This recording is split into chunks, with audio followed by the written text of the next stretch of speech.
Şöyle kapıyı kapatalım. Hoppa. Selamlar dostlar, nasılsınız? Bir önceki videoyu izleyenler kaldığım yeri hatırlayacaktır. Aha da Belize'de, Belize City'de bu mahallede kalıyorum. Beliz mi yoksa Belize mi? Doğru okunuşu, yani gerçek okunuşu hangisi acaba? İkisi de kulağa güzel geliyor aslında.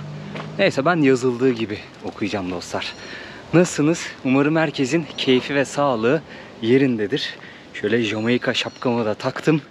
Artık Belize City'de dolaşmaya başlayabiliriz. Güneş birazcık etkisini yitirdi gibi. Şöyle mahallemi göstereyim sizlere. Müstakil evlerden oluşan tatlı bir mahalle. Bildiğiniz gibi Belize'ye geldim. Sınırı rahat bir şekilde geçtim. Bir önceki videoyu izleyenler sınırda neler sordular, neler ettiler hatırlayacaklardır ki hiçbir şey sormadılar. Rahat bir giriş oldu ülkeye. Birkaç gün burada takılma gibi bir planım var. Bakalım, artık bütçeye bağlı olarak çok hızlı bir şekilde çıkacağım gibi gözüküyor. Göreceğiz hep birlikte.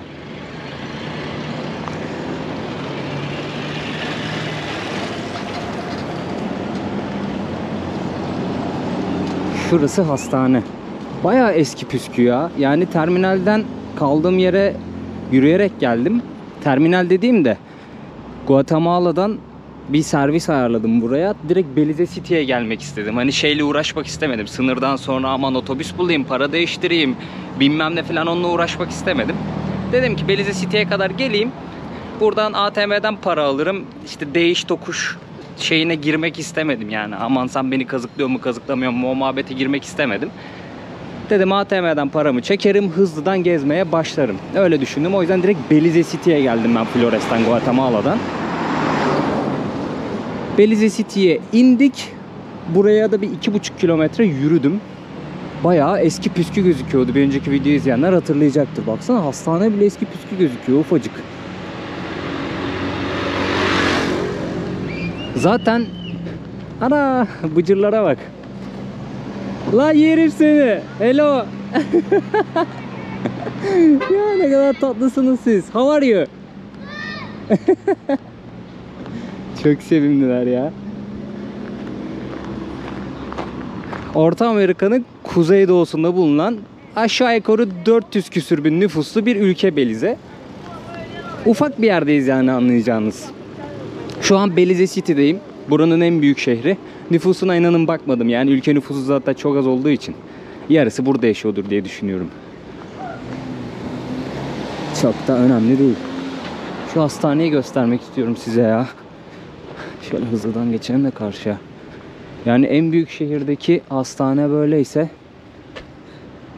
baksanıza bayağı dökük, yıkık.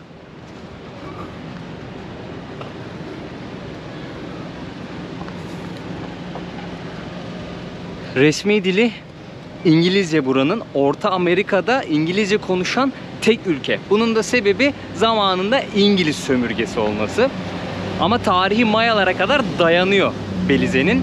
Mayalar burayı uzun bir süre yönetmişler. Yani onların ülkesiymiş. Daha sonrasında Avrupalılar Kristof Kolomb'un buralara sefer düzenlemesiyle burayı keşfediyor. İspanyollar çöküyor, sömürüyorlar.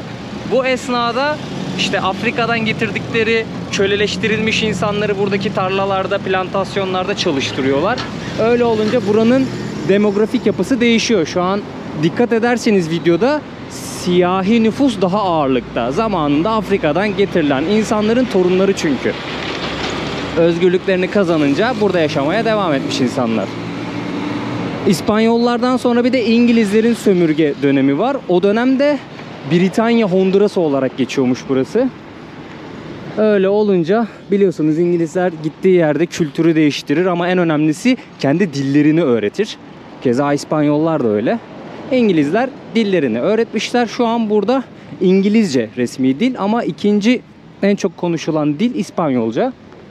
İngilizce de şöyle bir İngilizceymiş. Ben henüz tam şey yapamadım. İnsanlarla kaynaşamadığım için durumu ayıkamadım. Ama biraz aksanlı bir dil olduğu söyleniyor. Aynı Jamaika gibi. hatırlarsınız Jamaika'da patua dedikleri bir aksan konuşuyorlardı ki anlamak hakikaten imkansızdı patuayı. Burada o kadar aksanlı değilmiş ama biraz daha böyle kırık İngilizce gibi konuşuluyormuş. Böyle ufak temel bilgiler de arada vereceğim videoda. Evler genelde böyle ha. Böyle yıkık dökük yani. Müstakil, bayağı eski.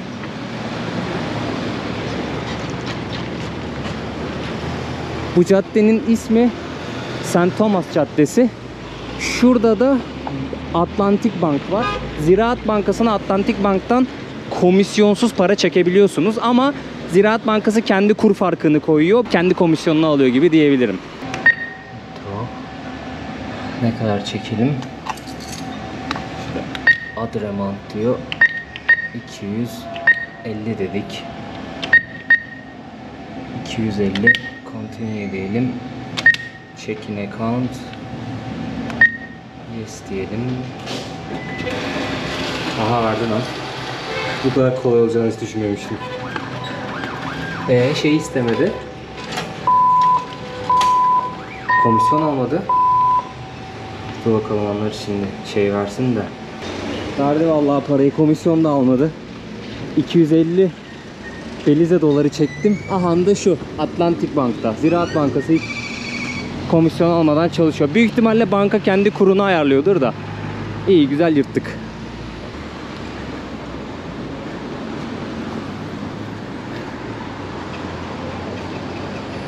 Şu menüye bakalım ne kadarmış. Aa bak. Buranın para birimi Belize doları bu arada. Mesela neymiş? Rice and Beans diyor. Jamaika'da da böyle Rice and Beans'ler çok fazla vardı. 12 Belize doları. O da ne kadar yapıyor? 6 Amerikan doları yapıyor. İşte en pahalı 17. En ucuz şurada sosis bilmem ne diyor. 5 diyor. Yani 2,5 Amerikan dolarıyla 9 Amerikan doları arasında menüler. Belize'nin para birimi Belize doları. 1 Amerikan doları 2 Belize doları yapıyor. Yani 1'e 2'lik bir oran var. Uzun yıllar değişmemiş bu oran. Anlayacağınız ekonomi stabil. Burası bir Karayip ülkesi. Zaten havadan az çok anlaşılıyordur. Gerçi çok belli olmuyordur videoda ama yıl boyunca belli bir sıcaklığın üzerinde hava. Bayağı da sıcak bir hava var. Artı bir de nem var burada.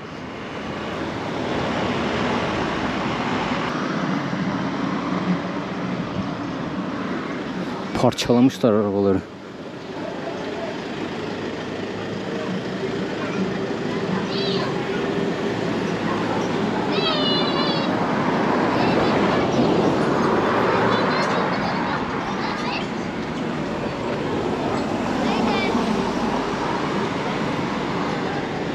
Hello. Kafa İspanyolcaya gidiyor. Bon provecho diyecektim abi. Halbuki İngilizce konuşuyorlar. Hello. Hello.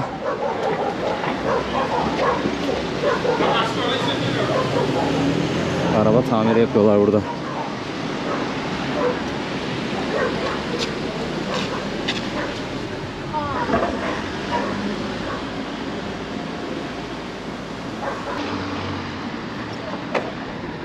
Çok fazla bisiklet kullanan var. Geldiğimden beri en fazla ona dikkat ettim. GTA gibi herkes bisiklete biniyor. Bir de ufak bisiklet. Sanki GTA San Andreas'ın içindeyim.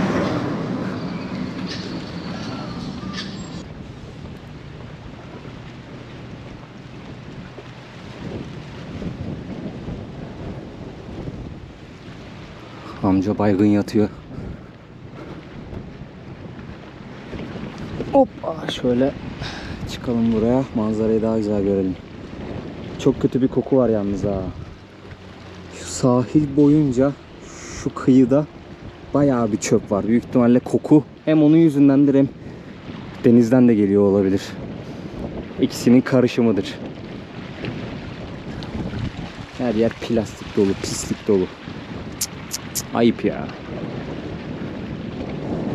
Aha da Karayip Denizi. Ülkenin kuzeyinde Meksika kalıyor. Batısında Karayip Denizi şu an gördüğümüz. Aha da bu deniz. Baksanıza rengine. Ne kadar çirkin gözüküyor şurası ya. Hiç sevmiyorum bu tarz rengi olan denizleri. İlerisi açılıyor ama. O bildiğimiz güzel açık maviye kavuşuyor. 1, 2, 3, 4, 5 farklı mavinin tonunu görüyorum şu an burada. Kamerada belli olmuyordur büyük ihtimalle, uzak çünkü. Şu karşı tarafta Küba var. Havana kalıyor. Bildiğimiz Karayip ada ülkeleri. What's up, man? Hello, how are you? Good? No, I'm Nepal. Ah, I'm good, I'm good. you good? You fishing? No, I'm just resting. Just resting? Yeah, just resting. Where you from? Turkey. Turkey? Yeah, Turkey. Turkey. Capital of Turkey is Turkish, yeah? Capital of Turkey? Ah. Ankara. Ankara. Yeah. Istanbul is biggest city. Okay, Yeah. Is there a fish nearby? Yeah. Of course, but you gotta throw your line far. Ah, it's far much better. Far, much better. Yeah. Far, much better. Yeah. What is So- your name? Pedro. Pedro. Ah, okay. Good. My name is Here? Burak. Burak. My name is Burak. So how long you been released? It's just my first day. This area is like a safe neighborhood or dangerous neighborhood? Safe neighborhood. Whole of this. All this area, Belize, the city is a safe country. Belize is safe country. Safe country. Okay. Comparing to other next countries, you know, like Mexico, Guatemala, you know, the city, much more violent. Of course, every nation have people that, you know, Mm-hmm. wants to do their own thing, maybe gangs, Okay. drug dealers, you know, and Uh-huh. others, survivors, but we have less of that. When it comes to violence, we have less. Okay. Less violence in Less here. violence. That's And good. The only thing that has been affecting right now in our country is the killing. It's the killing. Killing. Yeah, killing. Too much killing. Why? Like for I don't tourists, know, for No. Tourists outside. Tourists Okay. outside. It's just each other. gangs. But that's them. When it Okay. comes to the society, Uh-huh. then don't. Okay. They don't kill. They don't Because kill. of drugs No, or no. economy? Yeah, just like incidents like maybe deals, you know. People make deals and you know how gangs go. They gotta kill you. Okay. So there is a gang problem here. Yeah, right now, yes. Oh, Right now, yes. That's sad. But That's apart, sad. but apart from that, that is the violence within them. But that gives the whole country news because then, you know, murder here, murder there, murder over there, and murder everywhere in the country. Yeah. Understand me? Especially the city. Yeah. So you should stay safe. Where I'm living. You live in here? Sorry, man. Yep. I just came out of prison for 5 days now. I have been 3 years inside, and right now I have 5 days. With a lighter, you could do many things to survive. You understand me? No. Don't you? Like, see, I'm here. I put me up online, try to catch something. Mm. If I catch, Try to catch fish yeah, how and you will make I, a fire and eat. Yeah, Understand me? I That's why I'm understand. lighter. It's very good. Right now I have it difficult because then I don't have no one. No one. My brother is in Mexico. So you gonna go Mexico or stay here? I gotta go, but I don't have no money. Kız denize girmiş yüzüyor. Ama bayağı pis ya. Çok da kötü kokuyor ya. Nasıl yüzüyor burada? Hiçbir fikrim yok. Ben girmem mesela. Hakikaten ben girmem bu denize yani. Hem çok kötü kokuyor hem pis yani. Neyine gireceğim bunun? Abiyle sohbet ettik birazcık. Hayat hikayesi üzücü. Birazcık böyle yanında oturdum, sohbet ettik, dertleştik. Şimdi gezmeye devam ediyorum. Bir restoran arıyorum ya, bir yemek bir şey bulabilirsem abiye götüreyim. Ufak bir hayrımız dokunsun. Bütçemiz yettiğince destek olalım.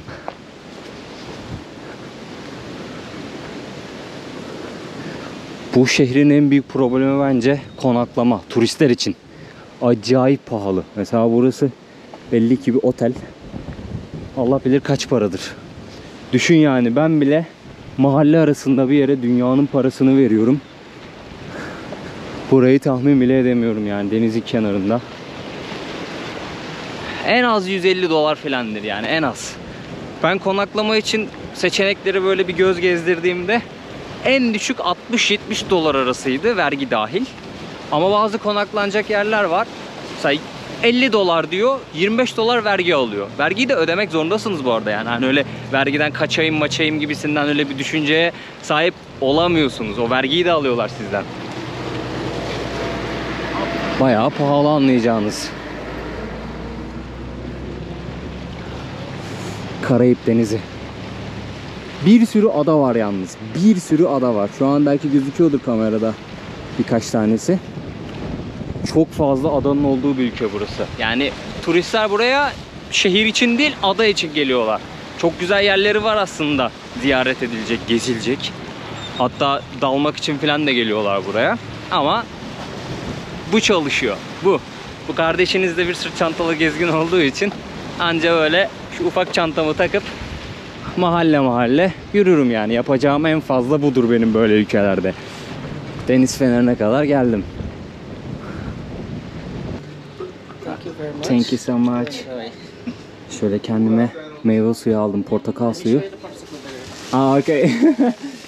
Size dondurmaları da göstereyim şöyle. Şöyle fiyatları da göstereyim. Bunun fiyatı 2 Beliz doları, o da 1 Amerikan doları yapıyor. Anında şu işte. Sonra ev yapımı dondurma var. 3 Beliz doları, 1,5 Amerikan doları. Ondan sonra şu tarz böyle şüptiriye benzeyen dondurmalar var. 1,5 Beliz doları. O da 0,75 Amerikan senti yapıyor. Böyle meyve suları var. Buzlu meyve suları. Buzlaş gibi. 9 Beliz doları. O da 4,5 Amerikan doları yapıyor. Başka ne varmış? Şurada smoothie'ler var. 7 Beliz doları. O da 3,5 Amerikan doları yapıyor. Şimdi şuraya oturayım da sizlere Beliz dolarını göstermek istiyorum. Can I sit here? Hoppa.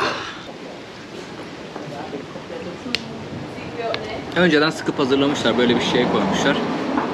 1 dolar. Elimde en büyük Beliz parası hariç diğer paraların hepsi var. Buranın para birimi Beliz doları. En küçük kağıt para 2 Beliz doları. Şöyle göstereyim sizlere. 1 Amerikan doları 2 Beliz dolarına tekabül ediyor. Yani şu en küçük kağıt para 1 dolar. Arkasında Maya kalıntıları var. Önünde de Kraliçe Elizabeth var. Paraların üzerinde Kraliçe Elizabeth'in fotoğrafı var. İngiliz sömürgesi olduğu belli oluyor. Bu 5 Beliz doları, 2,5 Amerikan doları yapıyor. Şöyle göstereyim. Sonra 10 Beliz doları var. 5 Amerikan doları yapıyor. Şöyle göstereyim. Mesela buna bir kahvaltı alabilirsiniz. Üzerine biraz daha koyduğunuz zaman thank you. Thank you. Şimdi arkadaş şey getirdi de bunun Türkçesini hep unutuyorum. Bozuk para getirdi de onları da göstereceğim size. Mesela 10 Beliz dolarına bence karnınızı doyurabilirsiniz. Yani yolda restoranları birazcık inceledim, fiyatların dışarıda fiyat listesi vardı. 10-15 Beliz dolarına karnınızı doyurabilirsiniz. Bu 20 Beliz doları. Şöyle arkasında göstereyim. Bir sürü hayvan resmi var. 10 Amerikan doları yapıyor. Bendeki en büyük para 50 Beliz doları. 25 Amerikan doları yapıyor. Şöyle göstereyim. En büyük kağıt parada 100 Beliz doları. O da 50 dolar yapıyor. Bizim en büyük kağıt paramız acaba kaç dolar yapıyor bugün? Dolar kurunu bilmiyorum mesela şu an. Bakmadım bugün. Bozuk paraların en büyüğü 1 dolar 50 sent yapıyor. Ondan sonra şöyle 5 sent var. Bunların üstünde de Kraliçe Elizabeth'in resmi var. Şöyle 1 sent. Bir de bende 25 sent var. Şöyle arkasında Kraliçe Elizabeth var. Yani İngilizler buraya gelmişler, sömürmüşler. Para basmışlar. Paraya da Kraliçe Elizabeth'in resmini koymuşlar. Rahmetli. Paralar böyleydi dostlar. Kraliçe Elizabeth'in olması birazcık şaşırttı beni açıkçası. Güneş batmayan imparatorluk. Boşuna öyle demiyorlar. Kaç yaşında ölmüştü ya Kraliçe Elizabeth? Bunu hatırlamıyorum. Bütün kağıt paralardan birer tane aldığımızı düşünelim. Mesela 100 yok bende, varmış gibi hesap edelim. 100, 50 daha 150, 170, 180, 185, 187 Beliz doları yapıyor. Bütün kağıt paralardan birer tane alınca. O da ne kadar yapıyor? 93-93,5 Amerikan doları yapıyor bak. Bütün paralardan birer tane al. 93,5 Amerikan doları yapıyor. Bizim paralar ne kadar yapıyor acaba? Lan bunların parası da bizimkilerden değerli ya. Vay arkadaş ya. Vay arkadaş. Çocuk bu arada hediye etti bana bu bozuk paraları. Koleksiyon yaptığımı öğrenince eklersin koleksiyonuna dedi, sağ olsun. Mesela şu ikiye eklerim koleksiyona. Bozuk paraları da eklerim. Diğerlerine eklemeye gerek yok. Değerli paralar.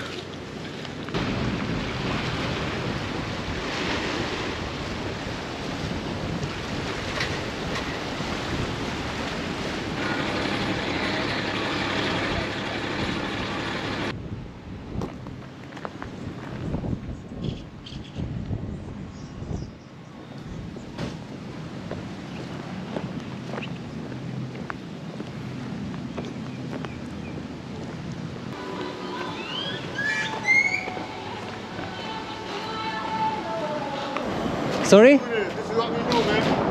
Ah, handcraft. Yeah, You make it? yeah. I have more. I just took inside. Ah, you just took inside. Oh, it's beautiful. Yeah, Bayağı güzel ha. You got a tarpon. You got an Ah, iguana, thank you. a turtle. You're not buying today no souvenirs? Yeah, I just looking. Take a look over here. You might see something you like. Thank you. Okay. How are you today? You good? Yeah, I'm fine. What's your name? Burak. What is your name? Hello, sir. Hi, see? Yeah, thank you. Ah, it's beautiful. Video. From a stone, all handmade, different size. Yeah. It's beautiful. It's beautiful. You want somebody to sell something? Try and send me. Ah, this is souvenir shop. Yeah. Hediyelik eşya dükkanı buldum mahalle arasında yürürken. Buy a little something, man. A little support. Do anything. Get a Rastafarian bracelet. Ah, or, you know. Rastafarian. Yeah, I love Jamaica. Yeah, man. Beautiful Jamaica. So you got Güzelmiş. Bob Marley over there. Yeah, Bob Marley. You got him over here too. Yeah, One Love. Yeah. Haile Selassie, man. Ah, yeah, it's a What father of cologne what Rastafarian. kind of cologne you using, man? Sorry? You got a cologne on or something? Cologne? Yes, Yeah. I have What's the name cologne. of it? Zara.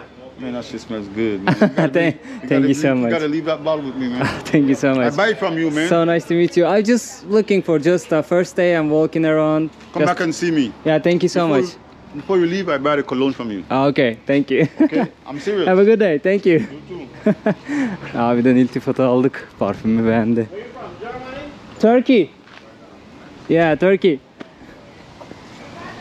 Hello, respect.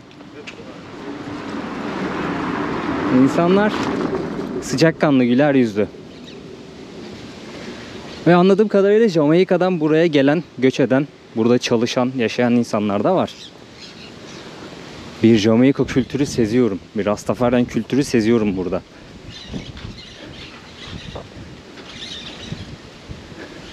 Ha işte bak, Jamaika'da şu tarz mangallar çok meşhurdu. Ne diyorlardı? Jerk chicken. Jamaika'nın en meşhur yemeği. Jerk chicken dedikleri bir soslu tavuk var. Bu tarz mangallarda yapıyorlardı. Oldukça lezzetli. Ya Jamaika yemekleri hakikaten çok lezzetliydi. Bol, büyük porsiyondu. Birazcık pahalıydı ama sizi tatmin ediyordu. Sadece çeşit biraz azdı. Araştırdığım kadarıyla Belize'de de çok fazla öyle bir yemek kültürü vesaire bir şey yok. Bakalım denk gelirsek bir şeyler yemek istiyorum. Wow, rengarenkmiş bu sokak. İnsanlar böyle hediyelik eşya dükkanları var. İşte Çinliler, Hintliler gelip burada market açmışlar. Ticaretle uğraşıyorlar. O şekilde para kazanıyorlar. Kırsalda yaşayan insanlar tarımla uğraşıyor. İşte şeker kamışı yetiştiriyorlar, belli başlı meyveleri yetiştiriyorlar. O şekilde para kazanıyorlar. Ülkenin ana geçim kaynağı tarım ve turizmmiş bu arada. Yani tarım var ama çeşit olarak çok fazla bir şey yetiştiremiyorlarmış. Araştırdığım kadarıyla söylüyorum tabii ki. Turizmde de adaları meşhur Belize'nin. Adalara gidiyorlar. Genelde turistler benim gibi böyle Belize City'de vakit harcamıyorlar. Ama leva olması lazım yani cebinizde. Bayağı pahalı. Gerçekten çok pahalı. Ben en uygun yoluyla gezip görmeye çalışıyorum şu an Belize'yi. Yani adalara geçsem fena bir ücret öderim konaklamaya, yemeğe. Olduğu kadar be. En azından gelip görüyoruz yani. Buna da şükür. Buradan da adalara giden feribotlar kalkıyor. Genelde turistler buraya geliyorlar. İşte adalara geçiyorlar direkt. Mesela bugün serviste bulunan bir tek şu kardeşiniz Belizesi'de kaldı. Gelen Avrupalı, Amerikalı turistlerin hepsi şeye geçti. Adalara geçti. İşte dalış yapıyorlar. Ondan sonra başka aktivitelere katılıyorlar. Doğası gayet güzel Belize'nin. Yağmur ormanları bayağı geniş. Adaları gayet güzel. Fotoğraflara baktığınızda böyle içi gidiyor insanın hakikaten.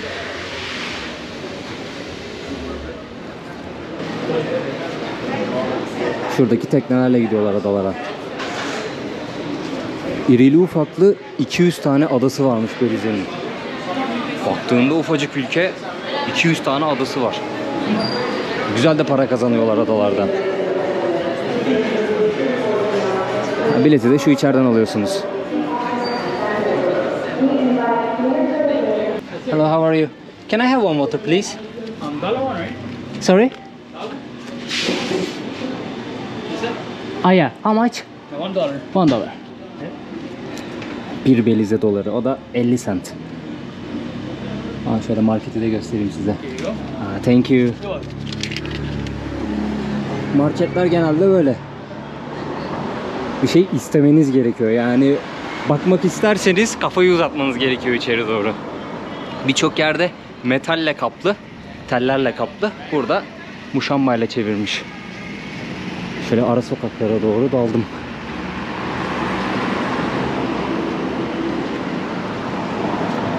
Post Office.